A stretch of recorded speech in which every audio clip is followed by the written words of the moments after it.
Welcome to the Propreneur Podcast, where we help practice owners become better entrepreneurs. I'm your host, Dino Watt.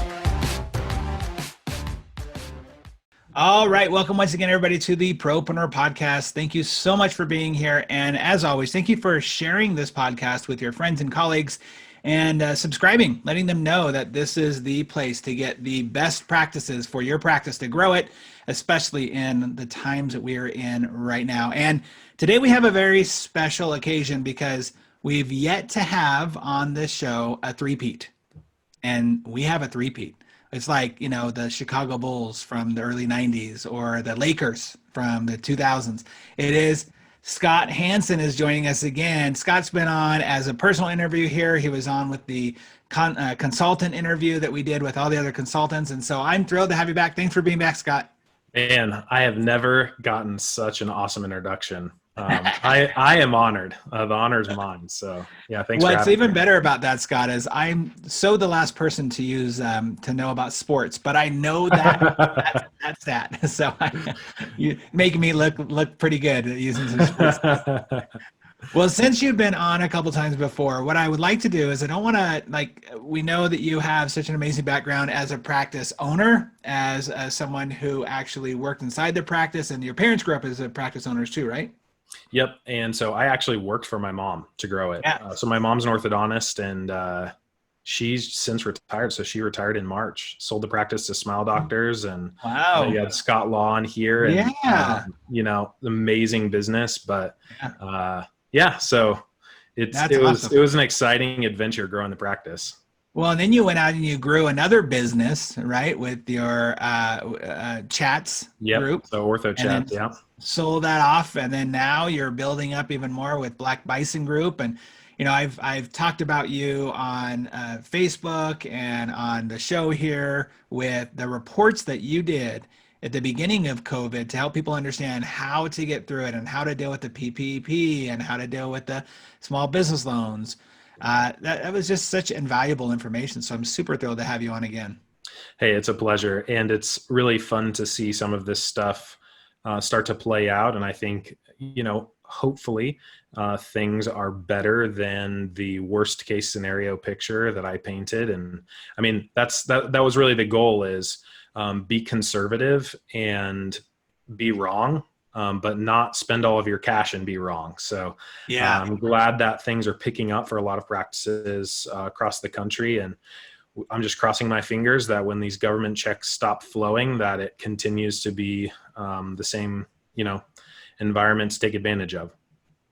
You know, what's interesting about that is you were just saying that, I'm thinking, back in the recession and other times that were challenging for businesses, you didn't have a buffer. It was just coming at you, right? And there was no slowing down. That ball was rolling downhill, and you were either beneath it or the side of it, or you were behind it. Mm-hmm. But right now, if people really take advantage of this opportunity to have this buffer to prepare, it's kind of like having that warning sign before you hit the iceberg, knowing you're still going to hit the iceberg, but you have a warning sign of prepare for it and know what to do. That's exactly what I think your reports did. And people, like you said, who paid attention, were conservative, weren't just like going crazy with one extreme or another, but prepared for it. They're gonna do okay, I think. Oh, I think that there's going to be, like, this environment now, probably for the next 1 or 2 years, is going to be some of the best opportunity in the market that we've seen in a long time. So I think that the people who are aggressive and, just aggressive in how they approach all the opportunities that exist, I think there's going to be some big wins come out of this. So I'm really looking forward to seeing that play out. Yeah, I agree. Well, let's talk about some of the stuff we were talking about beforehand when it comes to preparing for getting back to business. Now, the majority of the states are opening up a little bit more. I think I just saw something where, what was the state where they're opening up dental offices again? Was it New York? Yeah, New York. Just said that they're going to open up dental offices again. So at the time of this recording, we've got a pretty good number of offices being able to get back to some sort of normal. Of course, there's still changes in what you got in protocols and things like that. Sure. So what I really want to focus our time on is, where do you think people should be focusing a lot of their time, effort, and energy when it comes to opening back up again? Sure. I think a lot of these issues that we'll discuss, they're issues or opportunities that have existed for a long time. It's just like you said, we have the time to focus on them. And I think the first is efficient staffing. In the environment that we're in now, we have, we might be seeing 50 or 75% of our normal patient volume, and spacing everything out, stretching out our hours. And I think the first thing for practices to think about is, do they need a full staff to do that? Likely the answer is no. And so to stretch your staffing to match your schedule is really important. That way you don't have a disproportionate labor cost compared with your production and collections. But the other thing to think about is, do you have assistants that are particularly personable or great on the phones? And how could you take advantage of that and maybe shift things around in the practice while we have these stretched out hours, and take advantage of other gold mines in the practice that we otherwise didn't, or made excuses that we just didn't have enough time or enough staffing. And I think those two areas are: one, speed to lead, or how fast we're getting to the leads that contact us; and two, reactivation of our recall and obs patients. And I think the first, if we have adequate staffing on the phones, and even if we need to bring someone who's an assistant back to help us with that, the faster we get a hold of those, the people contacting us for treatment, the more likely we are to get a hold of them. And I've spoken a lot on this, but the statistics are absolutely mind-blowing. If you contact them within 5 minutes, as opposed to even an hour, the likelihood of getting a hold of them is like 1,000% higher. I don't even know what the real numbers are, but I've done a bunch of lecturing on the James Oldroyd study. He's an MIT professor that studied like thousands and thousands of leads, and it is incredible. What happens in a lot of practices is we'll get the patients filling out the form on our website or on our landing page or from a Facebook ad or Instagram ad. And the front office staff, just not because they're doing anything malicious, just because they haven't been trained, they will wait until like Friday, for instance, when there's downtime, and they'll call all those people back. Right. Well, if they, expressed interest on a Monday, we're waiting till Friday, the likelihood of them contacting another practice and getting going in another practice is significantly higher. Or for something else to just take priority in their finances, their TV breaks, their car breaks down, whatever it is. So we need to be contacting these people and getting them into the office or doing a virtual exam as soon as humanly possible. And one of the ways we can do that is make sure we have enough people on the phones. So we're not missing calls, one, but two, when we get those inbound leads into the practice, when we have patients filling out the forms, that we're calling them immediately, because we're very likely to get a hold of them if we do that. And the second is reactivating the recall and obs. This is something that, if you weren't doing it over the last 2 months, is absolutely vital. And this has a disproportionately positive effect for smaller practices that have been around for a long time and maybe don't have processes built for this already. But this is probably the lowest hanging fruit in most practices. And that is, we have a list of hundreds, or in some cases, thousands of patients that we've seen that never started treatment, and we never call them, or like we may call them once a year when we think about asking the staff to do it. But what we really need is a process to be following up with these people every month. So we should be calling these people once a month until they have clearly expressed that they're not interested in our calls, they die, or they start treatment. And those should be really the only 3 paths that get taken when we're making those calls. And the results from that are amazing. That was one of the first things I did when we started growing our practice, is we got the recall list and started calling them. And if you make 100 calls, which one person can do in a day, you're going to schedule more than 5 patients for exams. And that's 15 or 20 grand in production after you factor case acceptance. That one person can make a difference just by making 100 phone calls in a day. And so if you have 500 or 1,000, yeah, I mean, it's amazing. And, this is not the glorious work of building a business, but when we look at the people who are speaking that have these mega practices that seem to just absolutely slay it, there's a lot of work behind the scenes of building these systems that create that winning practice like that. So I think those are the two main things in terms of staffing. I could not agree with you more. I mean, it's so important to make sure you have the right players in the right positions. And the fact that you could, look, I know there are a lot of people who, rightfully so, are probably taking the opportunity to say, maybe I don't need this many people because of it's a huge cost in my payroll. Mm-hmm. But if you can shift the seats on the deck a little bit and you find somebody you can train very quickly on how to be great on the phones and how to intake, but you don't need them in the back because you don't need that many assistants. I think that's a great idea. But man, those recalls, I just don't understand. When a doctor says to me, "Yeah, we need more referrals," I'm like, "Well, what about the ones that you've already seen? Like, how's the follow-up process?" Most people don't have a process. Most people aren't actually going through. And what you said about they either have died, they've said no, or they've started treatment. Those are the only reasons to stop calling people. I have been in countless offices. You've talked to countless people too, who their whole process is, okay, well, we give them a call and then we'll follow up like on another week. And then we'll give maybe another week, and next month we'll do it one more time. But if not, then we'll just put them on the like do not disturb list. I'm like, what are you talking about? These people are busy. People have lives. They're not thinking about you the way you're thinking about them. Mm-hmm. What a disservice that you're doing. And that's what I hope a lot of people hear from even what you said is, man, be the type of business owner that cares so much about your clients or potential clients that you need them to tell you no in order for you to stop calling them. You're not bugging them. Absolutely. And if you truly believe that you're the best to provide them that service, there's no reason not to keep calling them.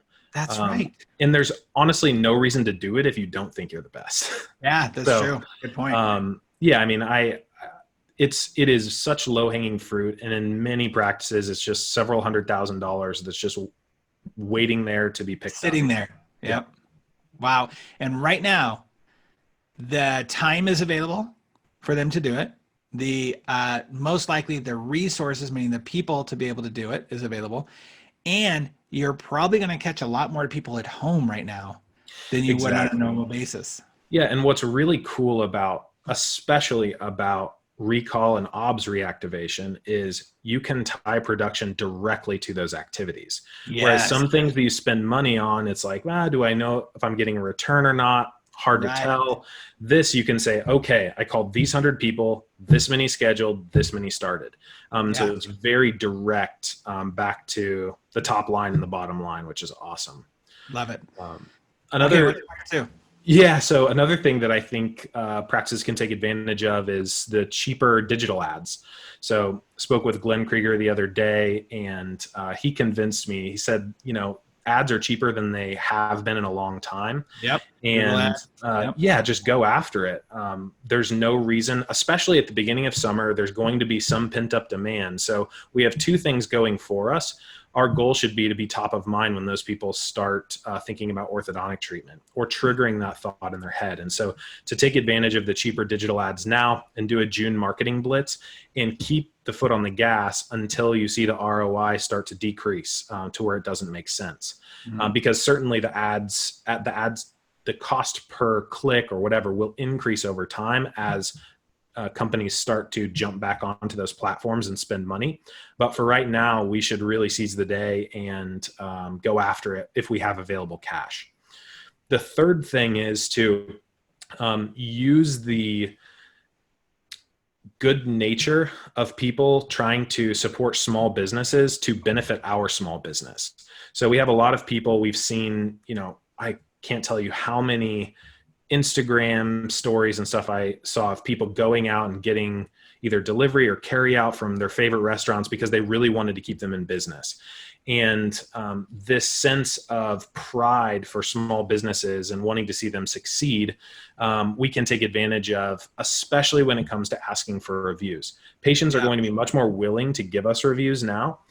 On top of that, because most of our schedules are stretched out and we're not seeing a full capacity of patients, the doctor one-on-one time and the assistant one-on-one time is even greater. And so we have the time to actually ask these people for reviews. And as we generate these reviews, it's a snowball effect. and it can last for years. So we spend the effort generating 100 or 200 Google reviews this year.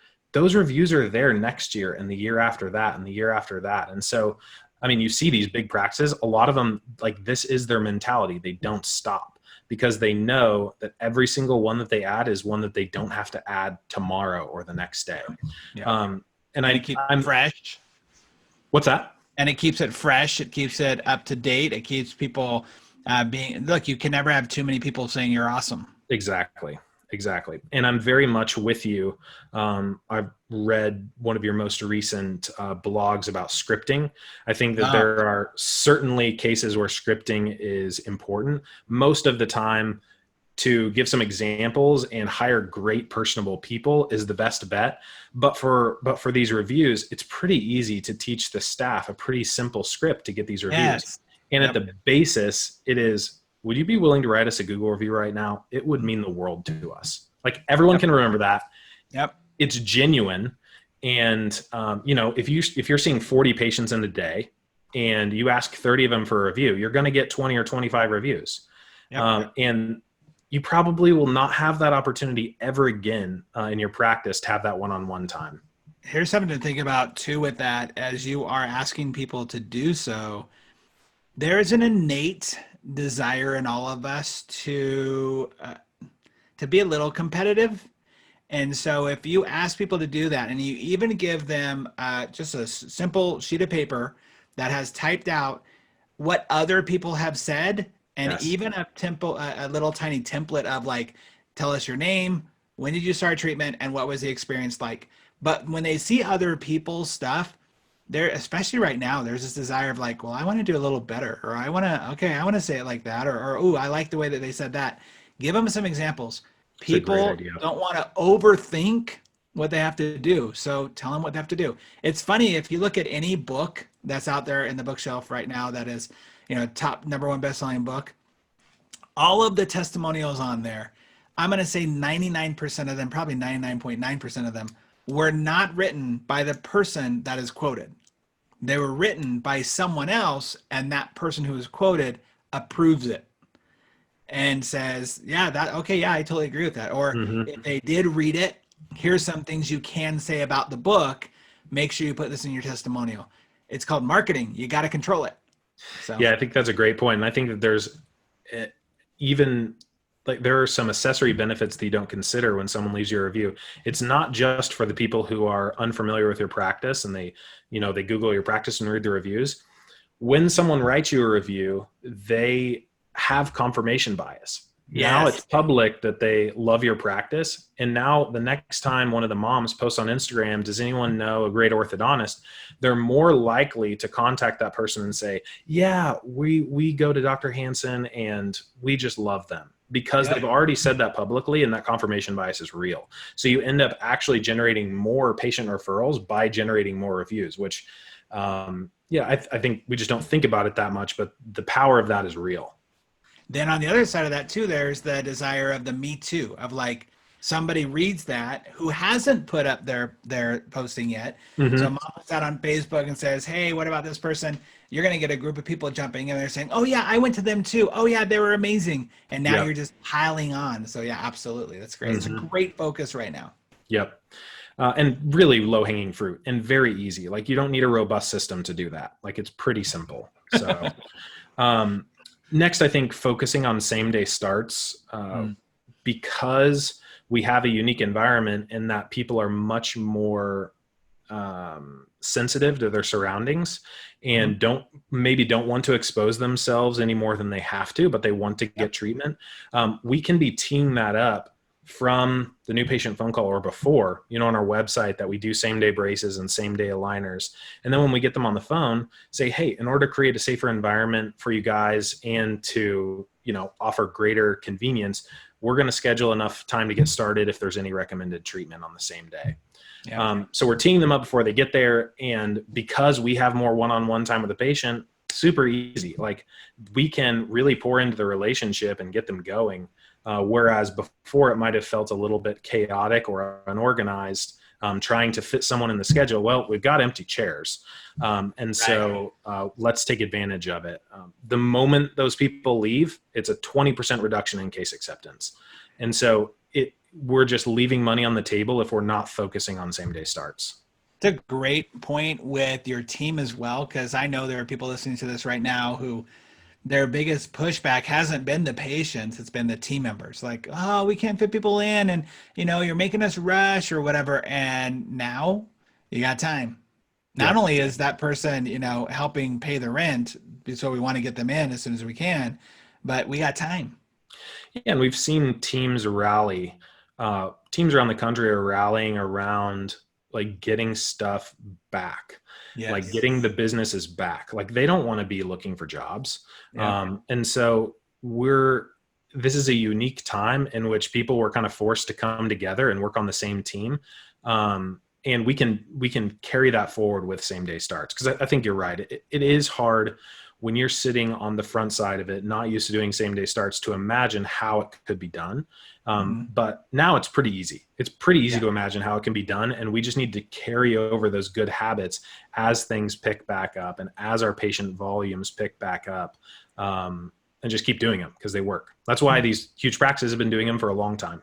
Yeah, that's nothing new to them. What's funny is I was talking to a doc a couple of months ago, and right before he was getting ready to start opening up again, and he was talking about his schedule and how he's going to do like 5 days instead of 4, and he's going to do split schedules because he's got so many team members. He wants to make sure everybody can work and all this stuff. And I was like, dude, think about this. Right now, more than any other time in the history of your practice, people are going to be forgiving. People are going to be like, okay, sure. I mean, if you're, again, not doing anything illegal or immoral or fattening, right? They're going to be on board with it.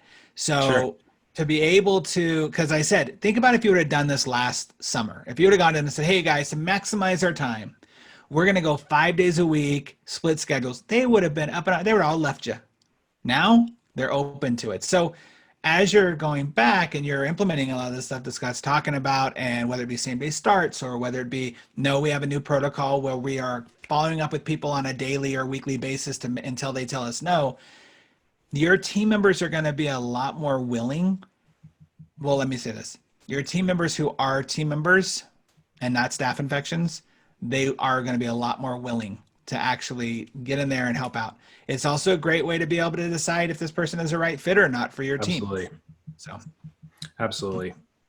And I would just say the last thing, the last of these points is, and as a practitioner, I'm not at all suggesting that I know how to treat orthodontic cases, although I've been around it a lot.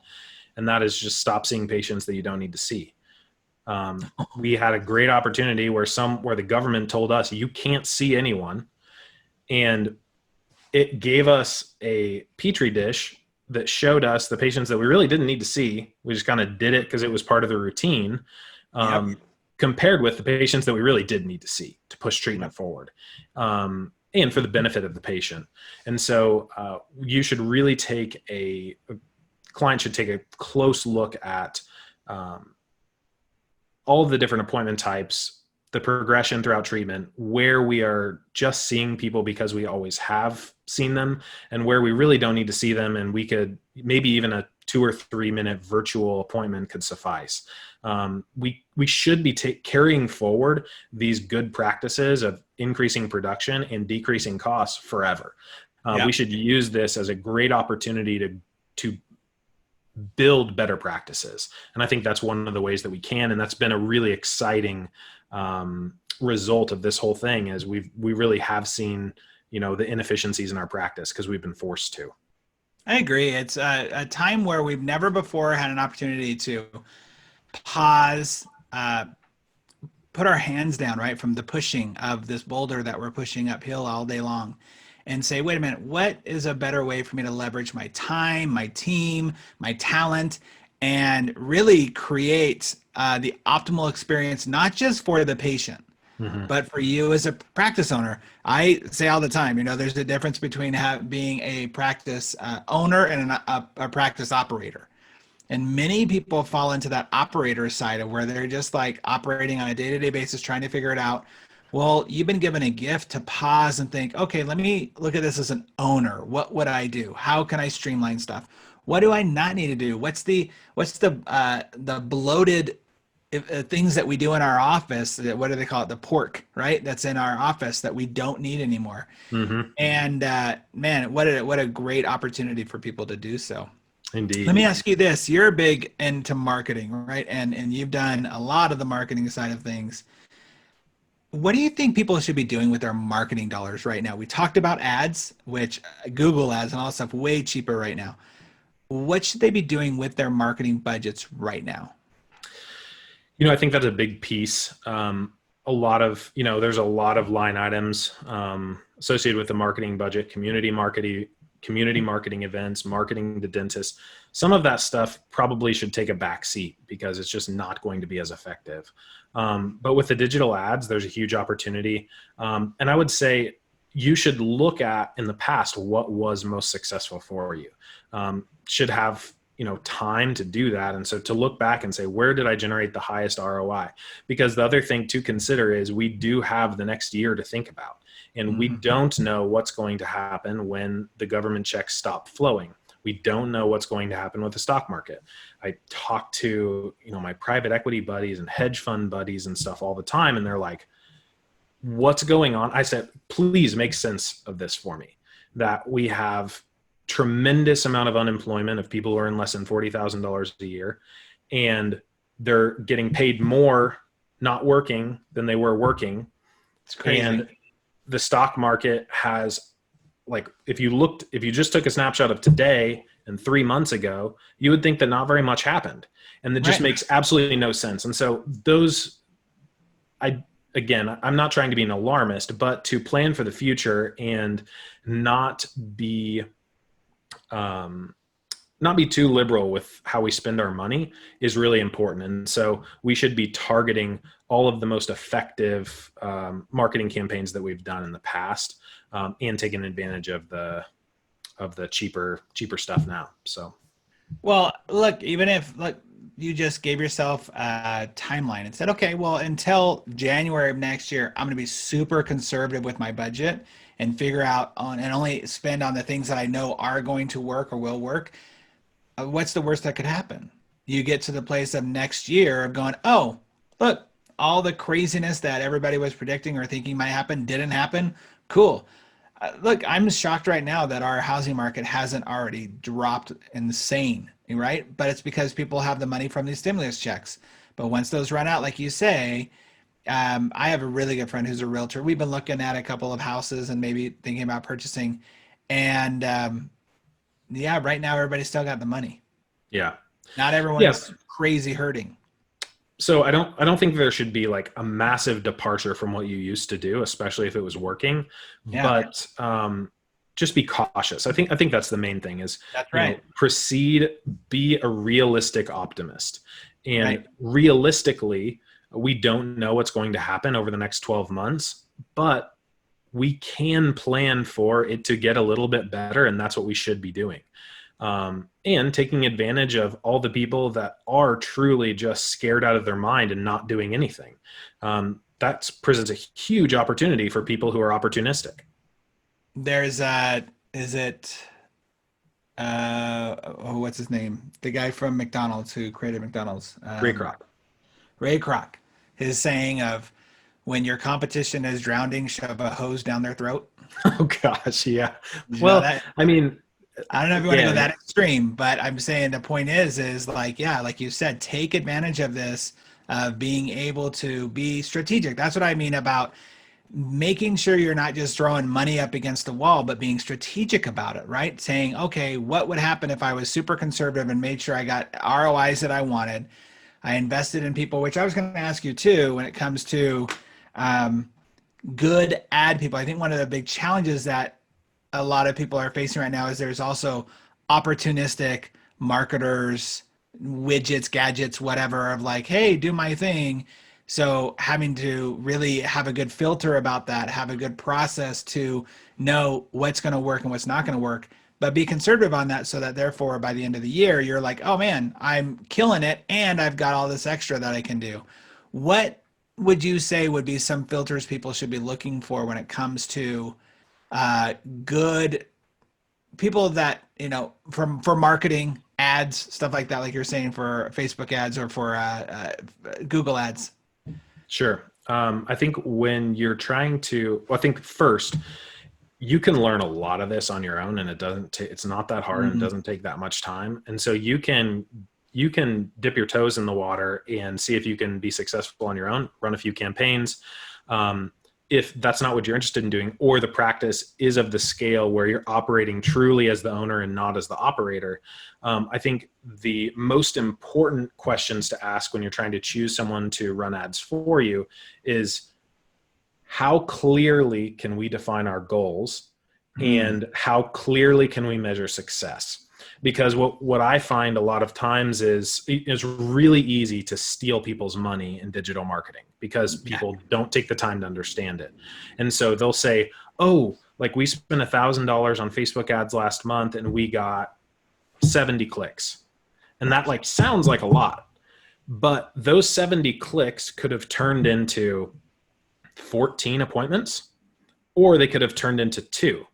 And that dramatically impacts the return on investment that you spent on those $1,000 Facebook ads. One of them has a patient acquisition cost of not very much, and one of them has a patient acquisition cost of $500. Now, could be that where you're at, that $500 is sufficient. And so you're like, all right, let's just pour more money into it. Like we've got enough margin there, let's go. But if we're not defining what success looks like with our marketing partners from the get-go, then we are at their mercy.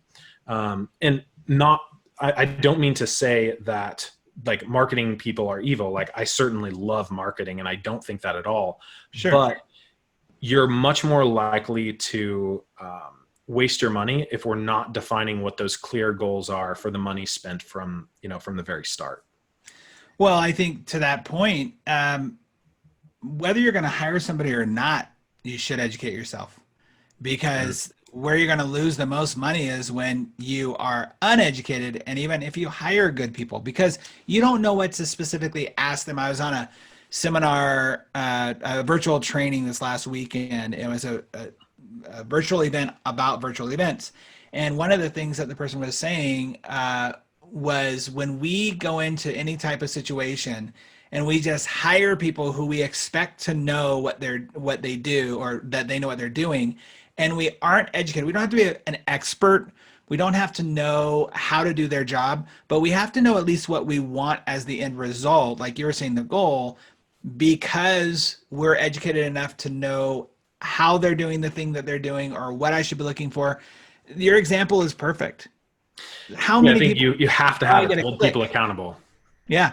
Well, people who are like, oh yeah, no, we got 1,000 clicks. I mean, we're rocking it. It's like, well, but I didn't see any money coming in. Oh, well, that, it'll come. No, I want the tangible result. I want to know how many butts came into my office and how many closes we got from that.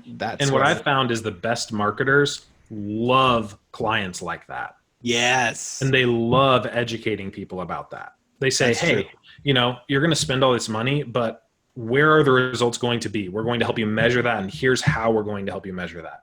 The people that maybe are less experienced or don't like to be held accountable like that will gloss over it and make kind of they'll create vague expectations of what to expect in the future. So that's a great point, is that most people who are really great at what they're doing, they're trying to help you grow, not just by trusting them, but by growing, by them Absolutely. by them having demands of you, right? In order for us to get this to happen, you need to do this, and we need to watch you do this. So, and the good marketers know that they can deliver on it. And so they know that you're going to be their client for a long time. And that's the goal. Yeah, absolutely. That's great. Goal for both of us. Like it's terrible. Like it's a terrible project to look for a new person to run ads. Like it's not. Yes. And it's funny because I'm literally going to be doing that in a week.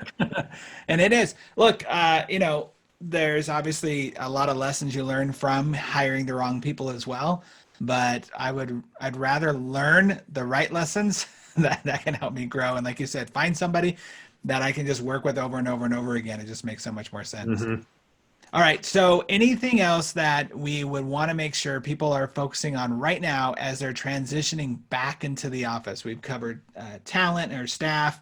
We've covered marketing. We've covered even being willing to not see certain patients that you don't need to be seeing right now. Any other tools that you've heard about maybe over the last couple of weeks that you think are imperative to some people's growth in this new time? I mean, your own effort in putting together some of these systems, I think, is the greatest. Like the time that we have to actually put this stuff together. Some practices are just getting rolling again, and to just spend a couple of hours and write out the script for like the simple 2 sentences that I said and teach it to your staff and talk about the importance. Print out the list, or save the list of all your recall patients and have someone call through the entire list this month. Like those are simple things, and they're not magic bullets. Like none of this stuff is, that's not a tool that's necessarily going to like change the practice. But they are systems that if you design them now are systems or tools that you can use forever. And so that's the best return on investment you can have, better than buying any widget or anything else. That's a really great point that I hope people are really looking at this time for the thing that will change the practice forever, not for a filler. I was on an event recently, a couple weeks ago, and the person was saying, it's like, well, I mean, I guess I can see it for now, but I mean, not like we're going to do this forever. It's like, no. You put things into place right now that you actually can put in to your practice forever. One of the things I'm seeing that I'm a bit concerned about, and I'm cautioning a lot of people around, is if you've ever seen any of those shows where, say like Survivor, someone's out there, they're starving for, a week or whatever, and then they get a buffet in front of them of food because they won a challenge, or they get, they come back home or whatever, and then they gorge themselves, right? And they eat and eat. And then of course what happens afterwards is they get sick because they're introducing that food into their life, or their body so quickly. I do have a fear of people getting the all clear go ahead and just gorging themselves on, oh, we got to get people in, and not having those systems in place. And it's going to end up badly. Take the time, like you just said, to really sit down with the team and have a strategic plan of what's the first phase, what's the second phase, what's the third phase. It's totally cliche, but the phrase that comes to my mind is that old saying that says, you either plan to fail or fail to plan to fail or fail to plan, right? So Absolutely. did I say that right? I said that wrong. If you don't plan, you're planning to fail, something like that. You know what I'm saying? If you fail to plan, you plan to fail. There you go. See, I meant that. Thanks, Scott. Hey, it was your idea. Thanks for taking out of my brain what I was trying to say. Shannon does that all the time. Awesome. Well, at the end of our show, we always do our 6 questions that we always ask, and maybe we'll see if they've changed since the last time that you were on, and see what, especially with the new world that we're in. Are you ready to play? Let's do it. Awesome. So what is the one thing that you think most practice owners are missing in their practice to be successful? Without a doubt, recall and OBS reactivation protocols. Love it. So true. What's one book that you think every private practice owner should be reading right now? I've been thinking about this like everything you've said has pointed to this book, and it's E-Myth Revisited. And it is literally outlines exactly what you've been talking about. I think one of my favorite lines in the book is, if you own a business and the business relies on you, you just have a job. Yes. Which, Yep. I mean, is a little, it's unique in orthodontic practice in that, Totally. In some cases, like, especially as the practice grows, it relies on the treatment decisions of the doctor. But the point is, like, if you're having to do a bunch of other stuff besides make treatment decisions, you have a job. You don't own a business. You mentioned Scott Law earlier, and I remember so fondly one day where we were talking, he said, I truly believe that my job is only threefold. It's to design treatment plans, make sure the treatment plans are being followed, not necessarily that I'm doing the treatment plan, but that they're being followed, and to make moms happy. That's his three business plan, his 3-point business plan.